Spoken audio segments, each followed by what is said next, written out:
এবার পুরাণ থেকে কিছু কথা বলি। পুরাণ, বেদ থেকে কথা বললাম, ওই বেদ পুরাণ তো কাছাকাছি। পুরাণের সৃষ্টি তত্ত্বে বলা হয়েছে, পুরাণের সৃষ্টি তত্ত্বে বলা হয়েছে ঈশ্বর আছেন, সৃষ্টির আগে কেবল তিনিই ছিলেন। সৃষ্টির আগে তিনিই ছিলেন, অর্থাৎ তিনি একাই ছিলেন। তার থেকেই বিশ্বের সৃষ্টি হয়েছে এবং তাতেই আবার সব লীন হয়ে যাবে। কি বুঝলেন?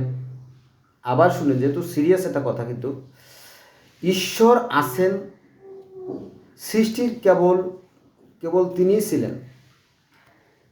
ঈশ্বর আছেন এবং সৃষ্টির আগে বা সৃষ্টির পূর্বে কেবল তিনিই মাত্র ছিলেন।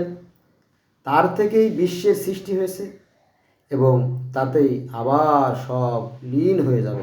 লীন বোঝেন নাই? লীন মানে কিয়ামত হয়ে যাবে, বিলীন হয়ে যাবে, বিলুপ্ত হয়ে যাবে, ফিনিশ হয়ে যাবে, শেষ হয়ে যাবে, ভ্যানিশ হয়ে যাবে। Have you understand my speech? Yes, I am. ঈশ্বর আছেন, এটা হচ্ছে পুরাণের কথা। পুরাণের সৃষ্টি তত্ত্বে বলা হয়েছে যে ঈশ্বর আছেন, সৃষ্টির আগের থেকেই তিনি ছিলেন, তার থেকেই বিশ্বের সৃষ্টি হয়েছে এবং তাতেই আবার লীন হয়ে যাবে, বিলীন হয়ে যাবে, লয় হয়ে যাবে, কিয়ামত হয়ে যাবে। এটাই তার লীলা, এটাই তার খেলা। ঠিক আছে? আমরা বলি যে কিয়ামত হয়ে গেলে সব ধ্বংস হয়ে যাবে, পরে তিনি আবার নতুন করে পৃথিবী তৈরি করবেন এবং ঝাঁকে ঝাঁকে মানুষ কবর থেকে উঠতে থাকবে। এরকম বলি না আমরা মুসলমানরা? ওই একই কথা রে ভাই, যে মিতের মা সেই মা ওই সাপ, এই আর কি। কিন্তু আমরা ধার্মিকতার অহংকারে এতই মানে অহংকার বোধ করি যে অন্য ধর্মকে আমরা মূল্যায়ন করি না এবং কি দেখতে যাই না। কিন্তু কোরআন বলছে আসো সেই কথায় যা তোমাদের মধ্যে এবং আমাদের মধ্যে এক। আমি সেই ছাত্র, আমার সাথে থাকবেন, আমি আপনাদেরকে বুঝিয়ে দেবো যে সত্য চিরকালই সত্য, মিথ্যে চিরকালই মিথ্যা। আচ্ছা, এবার আসেন সৃষ্টি স্থিতি লয়। সৃষ্টির আগে কিছুই ছিল না, সৃষ্টি হলো, তারপরে স্থিতি হলো এবং লয় হলো। লয় দেখেন, এখানে কিন্তু লীন শব্দ ব্যবহার করা হয়েছে। লীন শব্দের অর্থ কিয়ামত বা মহাপ্রলয়। আবার এখানে প্রলয় শব্দটা আসছে, এটাও কিন্তু কিয়ামত। অনেকে বুঝে না বা জানে না, এটা আর কি। যারা জানে না তারাই বিভেদ সৃষ্টি করে। তো সৃষ্টি স্থিতি প্রলয় এ উদ্দেশ্যে স্রষ্টা তিন ভাগ করেছেন: ব্রহ্মা, বিষ্ণু, শিব।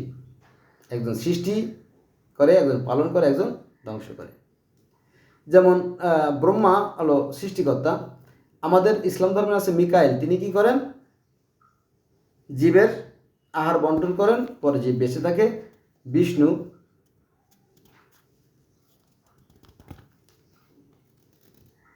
আচ্ছা, শিবকে আবার বলা হয় রুদ্র বা মহাদেব। আর অসুর হলো কি? আজরাইল। অসুর যারা আর কি, অসুর, পিশাচ, যম, এরা হচ্ছে খারাপ, এরা হচ্ছে নরকের কীট। আমরা যাকে বলি আজরাইল, যিনি জীবন নাশ করেন, সেখানে সনাতন ধর্মে আছে যম জীবন নাশ করে, ব্রহ্মা সৃষ্টি করে, বিষ্ণু পালন করে, আর শিব সংহার করে। আর কি বিষয়টা আর কি। তো বন্ধুরা, এই হলো বিষয়।